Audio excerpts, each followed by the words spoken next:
Hello friends, myself Neeraj Sharma and I welcome to all of you my YouTube channel My Digital School. So our today's topic is about tech study. Okay, so but before we start our topic, I would like to request you please subscribe our channel and also like and share and comment. So let's start tech study. So today we will start 10th study. So first is that we discuss about present. तो सबसे पहले हम present को discuss करेंगे. अब हमारा जो यहाँ पर डिस्कस करने का वे है, जो मेथड है, वो हिंदी मीडियम और इंग्लिश मीडियम जो स्टूडेंट्स हैं, तो उन दोनों के लिए ही ये एक परफेक्ट तरीका है, ट्रिक है कि जिससे हम यानी 10th स्टडी को अच्छे तरीके से समझ सकते हैं. फर्स्ट ऑफ ऑल सबसे पहले जो प्रॉब्लम आती है कि जो हिंदी मीडियम के स्टूडेंट्स हैं उनको ट्रांसलेट करने में बहुत प्रॉब्लम फेस करनी पड़ती है और मोस्टली कुछ स्टूडेंट ऐसे होते हैं हिंदी मीडियम के जो ट्रांसलेट बड़े अच्छे तरीके से हिंदी में इंग्लिश कर लेते हैं, but when they apply in competitive exam those they can't get good marks तो without such kind of tricks. तो यानी वो इन ट्रिक्स के द्वारा जो है वो अच्छे अंक नहीं ले पाते हैं. कारण ये कि वो सिर्फ ट्रांसलेट करना सीखते हैं. Just as in the standard 6th or 7th 8th class that in Hindi medium schools the teacher only teach them how to translate. सिर्फ उनको ट्रांसलेशन करना सिखाया जाता है. उनको ये बताया जाता है कि जो प्रेजेंट इंडेफिनिट या सिंपल प्रेजेंट टेंस है तो सिंपल प्रेजेंट या इंडेफिनिट टेंस के अंदर क्या यूज होता है. तो उनको ये सिखाया जाता है कि बेटा सेंटेंस के लास्ट में ये वर्ड्स यूज होते हैं. ओके, ता है, ती है, ते है. मींस यानी when we translate any English sentence just as I go to school, a simple example I go to school, तो अगर इसको हिंदी में ट्रांसलेट किया जाए तो ये आएगा कि मैं स्कूल जाता हूं. पेरेंट को ये सिखाया जाता है कि जिस सेंटेंस के लास्ट में ये वर्ड आते हैं ता है, ती है, ते है, तो वहां पर हम यूज करेंगे प्रेजेंट सिंपल टेंस का जो फॉर्मेट है first form of the verb और या फिर फर्स्ट फॉर्म प्लस एस और S that will be used. यानी इसका यूज किया जाएगा कहां पर कि जब हम ट्रांसलेट कर रहे हैं किसी भी ऐसे सेंटेंस को जिसके लास्ट में ता है, ती है और ते है आगे. Okay, so guys let's see. तो लेकिन अब मोस्ट प्रॉब्लम जो हिंदी मीडियम स्टूडेंट्स को ये है कि उनको ये डिफरेंस पता नहीं लगता है कि आई ये first form of the verb है और फर्स्ट फॉर्म प्लस एस और एस है कि इसका यूज उन्हें कैसे करना है. ओके, तो first form of the verb that is used अगर हम सिंपल एक तरीका लें तो उसमें हम डायरेक्टली बच्चों को ये बता सकते हैं कि I, we, you, they and plural noun. तो इन सब के साथ जो है फर्स्ट फॉर्म का वर्ब यूज होती है just as I go to school, we go to school, okay, they go, okay, so they is plural and the boys go, okay, because boys is plural. Okay, but when we talk about लेकिन जब हम बात करेंगे he, she और third person singular noun. Okay, तो उसके लिए हम यूज करेंगे फर्स्ट फॉर्म प्लस एस दिया just as she goes to school, okay, या ही गोज टू स्कूल या फिर Ram goes to school. Ram is also third person singular. तो ये है. लेकिन अगर हम इसको ग्रामेटिकली अगर हम समझना चाहते हैं कि ये क्या है, आई, वी, यू, दे या इनके साथ क्यों यूज होता है, तो उसके लिए हमें डीपली स्टडी करना पड़ता है. तो उसको हम डिस्कस अभी यहाँ पर कर रहे हैं कि there are three types of person. First person according to English grammar, second person, okay, and the third person. Okay, so first person is I और वी, यानी मैं या हम, ये फर्स्ट पर्सन है क्योंकि ये बात कर रहे हैं ओके, जो बात करने वाला होता है वो फर्स्ट पर्सन होता है, और जो बात को सुनता है मींस यू, यानी आप मेरी बात को सुन रहे हैं तो आप सेकंड पर्सन हैं। Okay, and the third person यानी जिसके बारे में बात की जा रही है they are all third person just as he, she, they, ये थर्ड पर्सन है। बट द कंडीशन अप्लाई जो होती है वो ये होती है थर्ड पर्सन सिंगुलर होना चाहिए, third person singular. Okay, that is we talk about third person कि अगर हमें ये फॉर्मूला अप्लाई करना है, अगर ये फॉर्मूला अप्लाई करना है तो हमारे पास क्या होना चाहिए, थर्ड पर्सन होना चाहिए, लेकिन वो सिंगुलर होना चाहिए, यानी ये यूज होंगे, दे इसमें एप्लीकेबल नहीं होगा बिकॉज़ दे इज प्लूरल, क्योंकि दे क्या है, वो प्लूरल है, बहुवचन है। अगर आप यहाँ पर राम लिखेंगे, हम राम की बात कर रहे हैं, I am not Ram, you are not Ram, मैं राम नहीं हूँ, आप भी राम नहीं है। अगर आप राम हैं तो मैं आपको यू कह के एड्रेस करूंगा, I address you, okay. But if I am taking the name of Ram, अगर मैं राम का नाम ले रहा हूं तो it means Ram is third person, तो राम जो है थर्ड पर्सन है। अब मैं ये कहता हूं कि मैं स्कूल जाता हूं, तो आई गो टू स्कूल, यानी यहां पर मैंने क्या अप्लाई किया, वो क्यों अप्लाई किया, क्योंकि जो फर्स्ट पर्सन और सेकंड पर्सन है इनके साथ हम ये फॉलो करेंगे, फर्स्ट फॉर्म यूज करेंगे, आई, वी और यू के साथ हम फर्स्ट फॉर्म लगाएंगे। ओके, अगर हम इसकी बात करते हैं तो ये अप्लाई होगी किसके साथ, थर्ड पर्सन के साथ, यानी इनके साथ थर्ड पर्सन के साथ, लेकिन वो सिंगुलर होना चाहिए, just as I go to school के मैंने एग्जांपल लिखा। अगर हम यहाँ पर वी भी लिखेंगे तो भी गो ही आएगा, वी गो टू स्कूल, अगर हम यू लिखेंगे तो भी यू गो टू स्कूल, लेकिन जब हम बात करेंगे ही या शी की, ओके, तो यहाँ पर हो जाएगा ही गोज टू स्कूल, लेकिन अगर वही थर्ड पर्सन प्लूरल है तो थर्ड पर्सन प्लूरल के साथ भी हम यूज करते हैं first form of the verb, third person plural. Okay, third person plural यानी जस्ट एज दे, तो यहां पर हम लिख रहे हैं they go to school. Okay, तो वो स्कूल जाते हैं। अब ये तो होगी कि हिंदी से इंग्लिश में ट्रांसलेशन इस तरीके से की जाती है और कहां-कहां इसका यूज होता है, तो ये आपको क्लियर हो चुका होगा कि फर्स्ट पर्सन और सेकंड पर्सन के साथ हम ओनली फर्स्ट फॉर्म का वर्ब यूज करेंगे।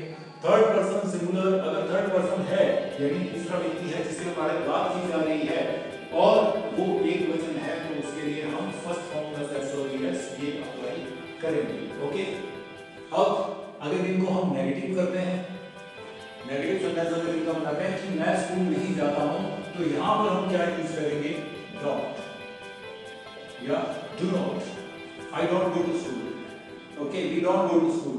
और अगर इसी की हम बात करेंगे तो यहां पर डजंट हो जाएगा, डजंट, लेकिन जब आप डजंट का यूज कर रहे हैं तो आप अपनी फर्स्ट फॉर्म ही यूज करेंगे, जस्ट एज ये लिखा जाए कि वह स्कूल नहीं जाता है या राम स्कूल नहीं जाता है, तो Ram doesn't go to school। Okay, अभी हमने एग्जांपल लिखा था कि वो स्कूल जाता है या वह स्कूल जाता है या राम स्कूल जाता है, तो हमने लिखा Ram goes to school। Okay, अगर हमें इसका नेगेटिव करना है तो हमें क्या लगाना पड़ेगा, हेल्पिंग वर्ब यूज करनी पड़ेगी। एक चीज और यहाँ पर क्लियर कर दूं, जो मोस्ट ऑफ द टीचर्स और स्टूडेंट पूछते नहीं है और टीचर बताते नहीं है, because teacher is not a God, क्योंकि जो टीचर है वो भगवान नहीं है, ही इज नॉट अंतर्यामी। भगवान है वो अंतर्यामी नहीं कि आपकी मन की बात समझ जाएगा और वो खुद बता देगा। Most of the student doesn't ask, most of the student don't ask such kind of question कि ये जो नॉट है, जो टीचर नहीं बताते हैं कि नॉट के बारे में एक चीज से कंडीशन है कि not is not used without helping verb, not is only used with helping verb. Not बिना हेल्पिंग वर्ब के कभी भी सेंटेंस में यूज नहीं होता है, नॉट के साथ हेल्पिंग वर्ब डेफिनेटली यूज होती है। तो इसीलिए अब यहाँ पर कोई हेल्पिंग वर्ब नहीं है, लेकिन जब हम नेगेटिव सेंटेंस बनाते हैं, नॉट का यूज करते हैं, तो हमें डू या डज का यूज करना पड़ता है एज हेल्पिंग वर्ब के रूप में। अब यहाँ पर राम जो है वो यूज सिंगुलर है, थर्ड पर्सन है राम, सिंगुलर है, तो यहाँ पर क्या आना चाहिए, डज कैसे बना कि ये जो ईएस है ये यहाँ से यहाँ आ जाएगा, ये डज हो जाएगा, Ram doesn't go to school। यानी डू फर्स्ट फॉर्म है, इसके साथ ऐसे ही वर्ब है, आपके हेल्पिंग वर्ब के रूप में काम हो गया। This is main verb and it is helping verb. अभी मैंने आपको बताया कि नॉन हेल्पिंग वर्ब के बिना यूज नहीं होता है, तो हेल्पिंग वर्ब यहाँ पर डज हो गया है। ओके, तो यहाँ पर ये मेन वर्ब है। सो अब ये चीज नेगेटिव सेंटेंस आप समझ गए हैं कि वह स्कूल नहीं जाता है, तो हमें हेल्पिंग वर्ब के रूप में डोंट का यूज करना है और डजंट का यूज कहाँ करना है, यानी फर्स्ट पर्सन और सेकंड पर्सन के साथ हम डोंट यूज करेंगे, थर्ड पर्सन के साथ डजंट करेंगे अगर वो सिंगुलर है। बार-बार कह रहा हूँ कि सिंगुलर है यानी एकवचन है, तो हम यहाँ पर डजंट का यूज करेंगे। अगर वही प्लूरल हो जाए, यहाँ पर जैसे दे रहा है, तो अगर इसी को अगर हमें नेगेटिव करना है तो हम ये लिखेंगे they don't go to school. Okay, so this is the pattern that has been taught in Hindi medium schools by the teachers for translation. यानी ट्रांसलेट करने के लिए हिंदी मीडियम स्कूल्स में ये सिखाया जाता है। ओके, लेकिन जब हम कंपटीशन एग्जाम्स की बात करते हैं, ठीक है, वहां पर ट्रांसलेशन नहीं होती है, वहां पर हमें फिल इन द ब्लैंक्स दिए जाते हैं कि ये सेंटेंस है, इस सेंटेंस के अंदर आपको ब्लैंक के अंदर ये भरना है। जस्ट एज वही हम एग्जांपल ले लेते हैं कि ये है। ओके ओके, आपके पास चार ऑप्शन होते हैं, A is going, B go, C goes and D has. Okay, clear?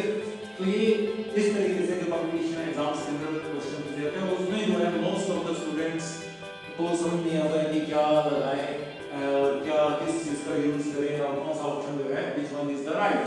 Okay, लेकिन तो अब इस कंडीशन में क्या होगा कि अब हम इसको उस ट्रिक के साथ भी सीखेंगे कि प्रेजेंट इंडेफिनिट, हम सिंपल प्रेजेंट की बात कर रहे हैं, तो सिंपल प्रेजेंट के अंदर आप देख रहे हैं कि ये कुछ वर्ड्स यहाँ पर लिखे हुए हैं on the white board. Okay, so these words are applicable in the present simple और इंडेफिनिट टेंस। तो ये भी इंडेफिनिट टेंस के अंदर यूज होता है, जैसे certainly, normally, daily, rarely, rarely, seldom, often, frequent, scarcely, regularly, every day, okay, etc.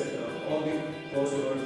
तो ये मेनली जरूरी होते हैं जो ये इंडिकेट करते हैं कि दैट अगर किसी सेंटेंस को हम थोड़ा और स्पेसिफिक करें तो यहाँ पर हम डेली ऐड कर देते हैं, ही गो टू स्कूल डेली। अब जब आपको ये पता है कि ये जो वर्ड है daily that is used in simple present tense, तो इसमें यूज होता है, तो इसको इस वर्ड के साथ आते ही तो आपको यहाँ पर पता लगेगा कि यहाँ पर ये ऑप्शन इज राइट, तो I go to school daily. Okay, so आपको कंसंट्रेट करना है that you have to focus such kind of words which indicate a specific tense. Okay, जो स्पेसिफिक एक विशेष टेंस को इंडिकेट करते हैं, उन वर्ड्स को हम अगर हम आइडेंटिफाई करेंगे, उन पर फोकस करेंगे, that we can easily do, तो हम बड़ी आसानी से ये कर सकते हैं, उस क्वेश्चन को अटेम्प्ट कर सकते हैं और उसका सही आंसर हम दे सकते हैं। Okay, so normally, generally, rarely, rarely, seldom, often, frequent, regularly, everyday, scarcely, तो ये वर्ड्स हैं जो इंडिकेट करते हैं सिंपल प्रेजेंट टेंस को। ओके, उसके अलावा सिंपल प्रेजेंट टेंस और कहां यूज होता है? सिंपल प्रेजेंट टेंस यूज होता है जो हमारी डेली एक्टिविटीज हैं, डेली एक्शन और एक्टिविटीज, या हम कह रहे हैं जो हमारा डेली रूटीन है। Okay, that if you want to describe about your daily routine, जो आप अपना डेली रूटीन डिस्क्राइब करेंगे वो प्रेजेंट सिंपल में ही यूज होगा। चाहे आप हिंदी में उसको डिस्क्राइब करते हैं, जो हिंदी मीडियम स्टूडेंट्स हैं वो यही लिखेंगे कि मैं सुबह जल्दी उठता हूं, तो लास्ट में क्या आ गया? ता है कि मैं सुबह जल्दी उठता हूं। ओके, तो मैं सुबह जल्दी उठता हूं, लास्ट में वही ता हूं आ गया, तो उसको फिर हम क्या यूज करेंगे? फर्स्ट फॉर्म का वर्ब, क्योंकि मैं अपनी बात कर रहा हूं, मैंने लिखूंगा I get up early in the morning. और इसी चीज को अगर आप किसी थर्ड पर्सन के लिए डिस्क्राइब करेंगे, जस्ट एज मेरे पिताजी सुबह जल्दी उठते हैं, तो माय फादर गेट्स अप हो जाएगा, क्योंकि अब ये फादर क्या थर्ड पर्सन सिंगुलर हो गया, gets up early in the morning. Okay, तो डेली एक्शन, डेली रूटीन जो आपका है और जो डेली एक्टिविटीज है, तो उसको एक्सप्रेस करने के लिए हम इसी टेंस का यूज करते हैं। ओके, एंड सेकंड जो आपकी प्रेजेंट हैबिट जो हमारी प्रेजेंट हैबिट है, यू कैन सी, आप देख सकते हैं दैट मैं लेफ्ट हैंड से लिखता हूँ. Okay, so I right with my left hand. Okay, I write with my left hand. मैं अपने लेफ्ट हैंड से लिखता हूँ. अब हैबिट है, आदत है जो भी, चाहे वो आप ये भी लीजिए that birds fly in the sky. तो ये उड़ते हैं, उनकी हैबिट है. birds fly. फर्स्ट फॉर्म जो भी आपकी हैबिट है, प्रेजेंट हैबिट, तो उसको हम इसी फॉर्मेट में एक्सप्लेन करेंगे, इसी फॉर्मेट का यूज करेंगे. Third, dramatic situation.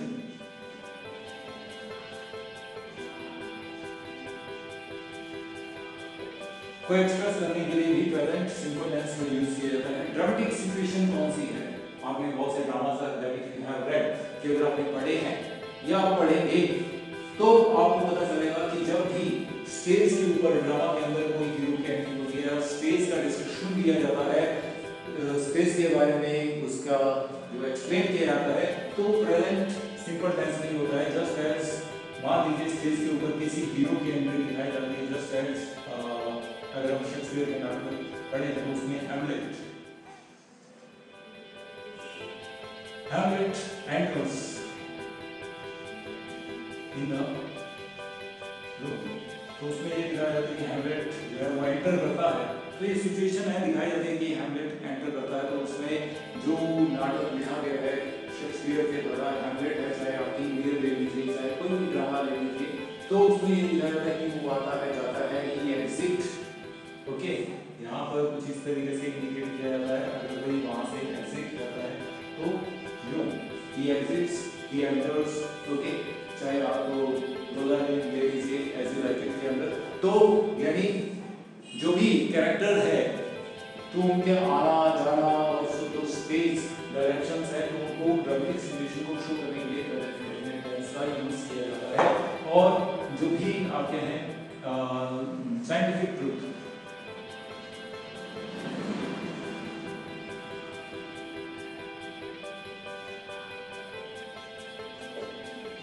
scientific truth and universal.